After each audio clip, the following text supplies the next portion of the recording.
After a two-day COVID shutdown, Great Falls High School is back open, but not all students are back on campus. We'll explain.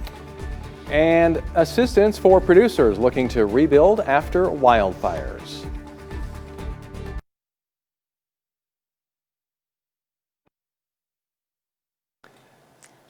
Good evening and thanks for joining us on the MTN 530 News on KRTV. I'm Tim McGonigal. And I'm Hallie Schwinnard. Starting this week, the state of Montana will be posting information online about positive COVID-19 cases in schools. Governor Steve Bullock made that announcement at a press conference earlier today. The data will be provided on all K-12 and higher education schools in the state, including private institutions. The school's name, number of positive cases, and county it's located in will all be included. However, there will be no reporting on schools that have under 10 students attending in order to protect privacy. This is a system that protects student data in small schools while also providing a basic level of information and the transparency and the trust that parents in our community need. That data will be reported every Wednesday on DPHHS website. The Superintendent of Public Instruction is not impressed with this decision, saying it will increase the risk of exposing personally identifiable medical information.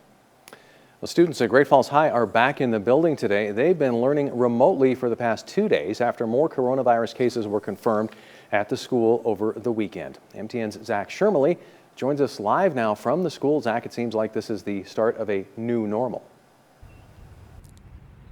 That's right, Tim. There's really the only way to describe it as a new normal here in Great Falls Public Schools, not necessarily fully online learning and not necessarily fully in-person learning. Superintendent Tom Moore announcing at a press conference on Monday that as more coronavirus cases are confirmed across the school district and school buildings don't have adequate time to clean their facilities in order to make sure that students can come and attend safely, they're going to have to, in some cases, move to temporary remote learning until a vaccine is developed. So we checked in with some students and teachers here at Great Falls High School today to see how they're adjusting to this new normal.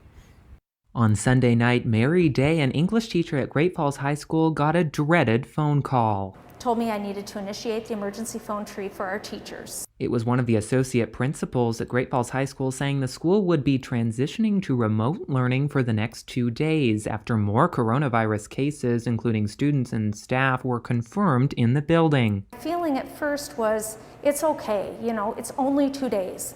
Not like last March where we didn't know. We thought it would be 2 weeks, but then it's going to be, oh, now longer. Okay, so that's lunch. Wednesday, students returned to Great Falls High with extra safety measures in place.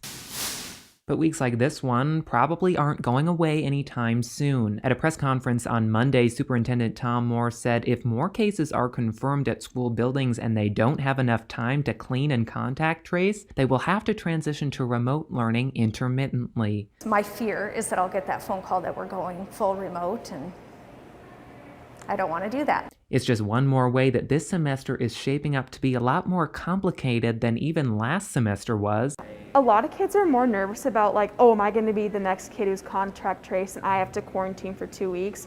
Because like when one kid gets sick, it doesn't just affect them. It's like all the kids who are around them. It was all just like so crazy. Mackenzie Thurston, a senior, has been quarantining for 2 weeks after coming into contact with someone with the virus. She's been doing fully remote learning, which has been tough with the network outage. The whole experience, like, it just made me realize how grateful I have to be for everything that I have, because everything literally got taken away from me in just like a phone call.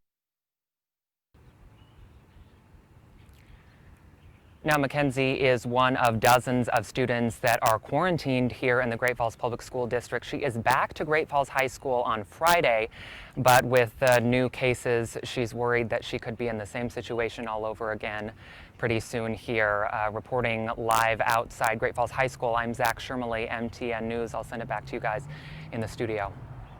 Yeah, thanks a lot, Zach. And you can read Mackenzie's full story on our website. Well, smoky skies are still hanging around overhead. Here's MTN's Curtis Grevenitz with your first forecast. Hello everybody. Wildfires, smoke, and wildfires, of course, continue to be a big story here in Montana. The air quality improved a little bit somewhat late last evening and into the morning hours. A little minor front that came down from Canada, but still, you look outside, you could see that smoke. It is worse with more in the way of active wildfires in the western part of the state here, but a lot of that smoke still coming from fires into Idaho, Washington, Oregon, and California. We've got a low pressure that's off the coast there that's been stalled out, and that's continuing to produce a southwest flow here throughout the western United States, and that's transporting a lot of that smoke into Montana. However, now the smoke has extended from the western wildfires all the way across the Atlantic, and we've got smoke into Europe now that originated out here in the west. It still stinks, the air. A wetter west. Some places will get some rain. I'll let you know when. And sunnier on Sunday. Saturday we'll have showers. More of the full forecast coming up. In tonight's Montana Ag Network feature, Lane Nordland shares important information for livestock owners impacted by wildfires. As livestock and landowners take inventory of the damage caused by wildfires, the Montana Stock Growers Association is helping producers find resources they need to rebuild. Under USDA, the first one would be Farm Service Agencies, the FSA. They do have the Livestock Indemnity Program. That program has been set up for direct losses for any adverse events that happen. So either fire, weather, any of those kind of events. They do need some documentation to go through that. They also do have the Livestock Forage Disaster Program, and there is some enrollment requirements there, but another program that may be able to be of some assistance. USDA's Natural Resource Conservation Service also has resources available through the Environmental Quality Incentive Program, or EQIP. That program is kind of designed to help with soil erosion or any rehabilitation or recovery. And so it really helps out, for those producers. Maybe you have fences burned out, maybe you have stock tanks burned out. A lot of opportunity there to try to help with some of those things that producers have faced. Producers grazing on federal or state lands may also have resources available. In many cases, BLM will supply at least the fencing material. They don't supply the labor, but they do certainly the material if it's all on BLM. Hay stockpiles have also been lost due to fire, and Montana's Hay Hotline, the online portal where producers can donate, buy, or sell hay, can be found at the Montana Department of Agriculture's website. Reporting, Lane Nordland, MTN News. The state of Montana's emergency services also offers valuable information for those impacted by wildfire. It's been nearly 2 years since the Maroney Natatorium closed after falling into disrepair, leaving the city without an indoor public pool. But plans for a new facility are officially moving forward with the help of Malmstrom Air Force Base. Our Tom Wiley reports. Behind me lies 10 acres of unused land near Malmstrom Air Force Base and just south of Seibel Soccer Complex. And this is the future proposed home of a brand new aquatics and recreation facility after the city of Great Falls was awarded a $10 million grant from the Department of Defense Community Infrastructure Program. The news was made official Tuesday night at the City Commission meeting. Our grant has been approved for funding. They are working on the grant agreement, and we'll forward that to city manager within the next day or two for his signature if you authorize that tonight, and we'll move forward with our project. Well done.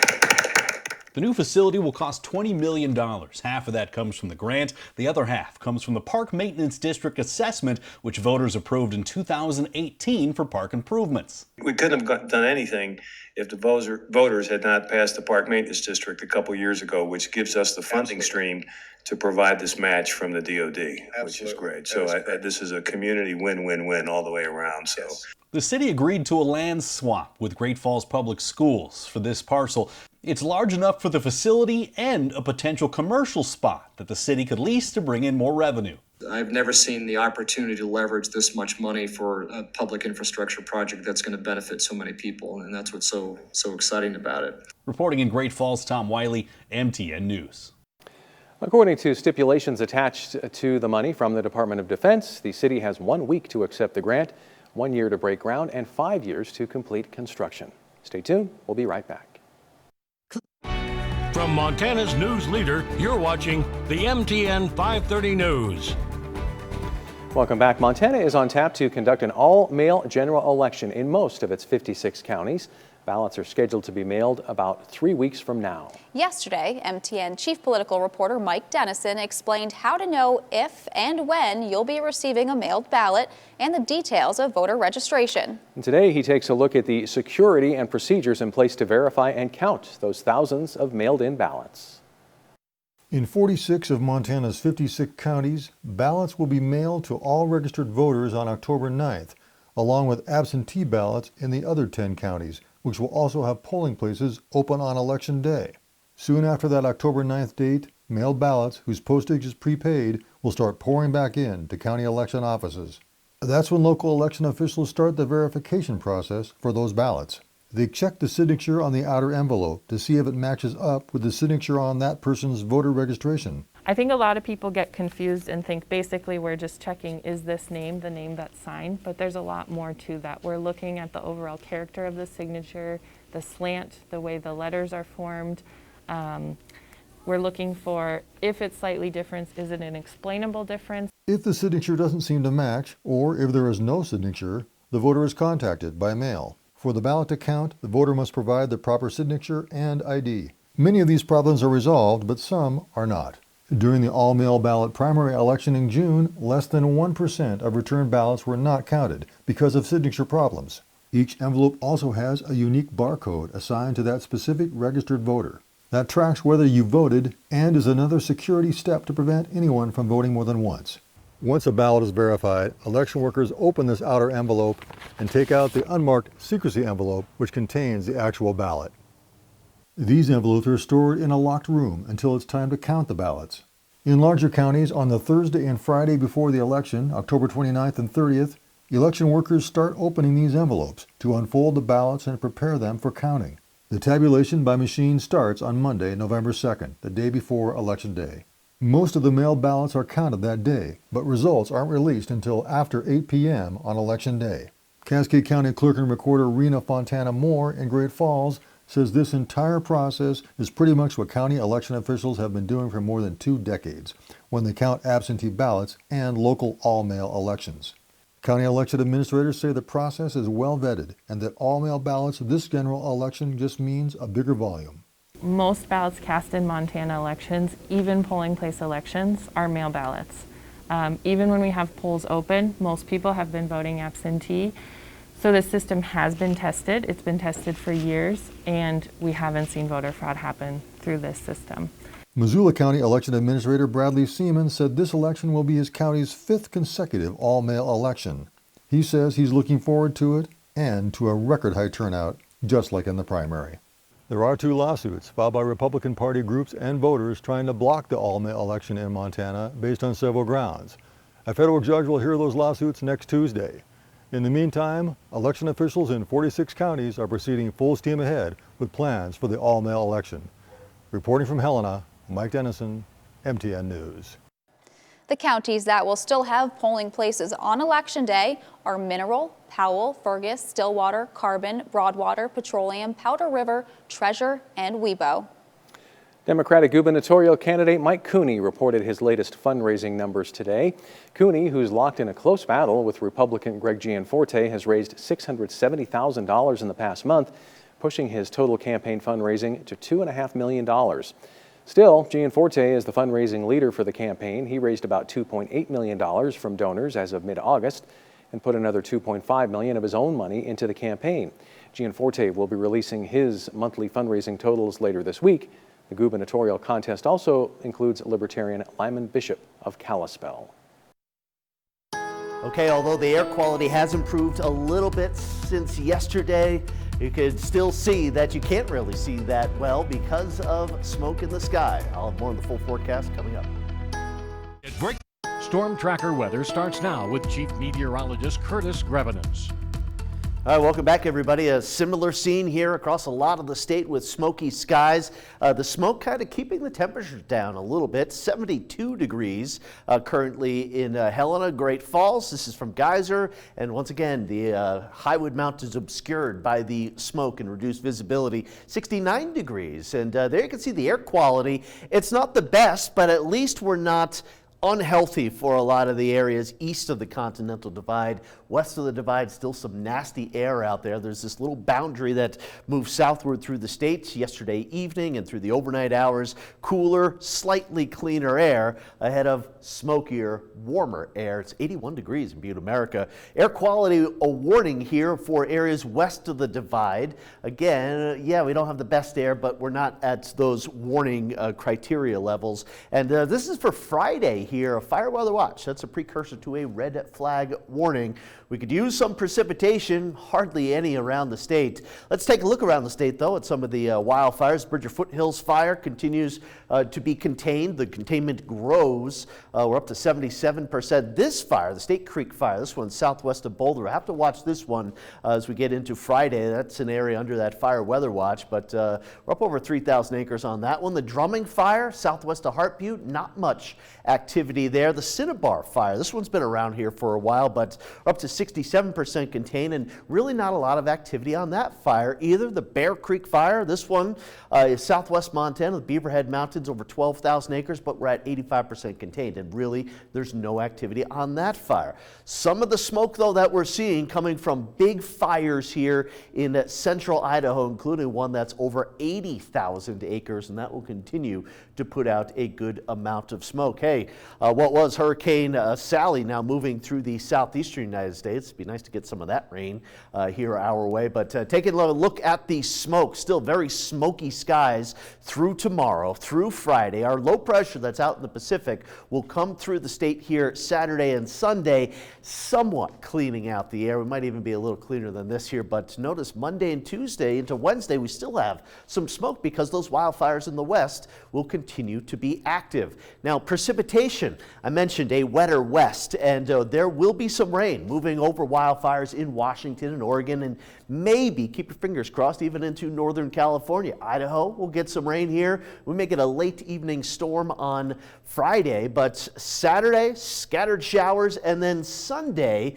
some showers up north with some wind early on, clearing later in the day, and then we go back to a drier pattern for Monday, Tuesday, and Wednesday of next week. Forecast for tonight, lows down into the 40s to about 50. A couple of spots maybe down into the 30s, not as cool as it was earlier this morning. And here is the forecast for tomorrow. For Thursday, don't be fooled by the sunshine. It will be technically clear, but we'll have a lot of that smoke making for hazy, brownish skies. Temperatures once again in the 70s and the 80s. Here's the 7-day forecast for the capital area. We're in the 80s the next couple of days. Rain showers coming through Saturday and Sunday. That will help clean out some of the air, but I believe smoke will be back as we start fall next Tuesday. And for Great Falls, smoky skies over the next couple of days, some rain showers and some wind cleaning out some of the smoke Saturday and Sunday. Highs in the 70s, and we're back up into the 80s with increasing smoke Wednesday of next week. From Montana's news leader, you're watching the MTN 530 News. Welcome back. The weather continues to feel more like fall, but baseball is right around the corner in Great Falls. The Electric City Baseball Academy, whose teams go by the name Great Falls Lightning, is having tryouts for the 2021 season this coming Sunday. The tryouts are for kids age 8 through 13, and they start at 1 p.m. at the Great Falls Americans Little League Complex. The group's goal is to prep players for the Legion level. Lightning teams play 40 to 60 games a summer, and the group works closely with the AA Chargers program. The last time a Great Falls Legion team won a state championship was back in 1977.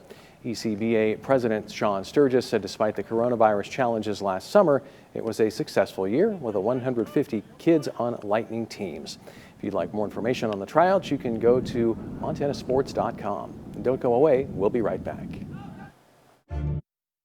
Okay, last check of the 7-day forecast here. Smoky skies tomorrow, highs in the 70s across north central Montana. A little warmer on Friday. Rain showers, and that rain will help to clean out some of the atmosphere, some of the smoke here Saturday and Sunday before Monday and Tuesday. We go back to mostly sunny skies. And for Helen, also looking at a showery, hopefully smokeless weekend.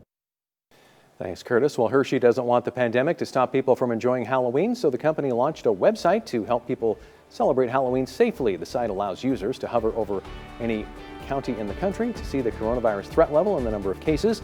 Green is the lowest threat, red the highest. The site also recommends how to celebrate safely based on the treat level. Halloween is responsible for 10% of Hershey's annual sales. That's all the time we have. We'll see you at 10.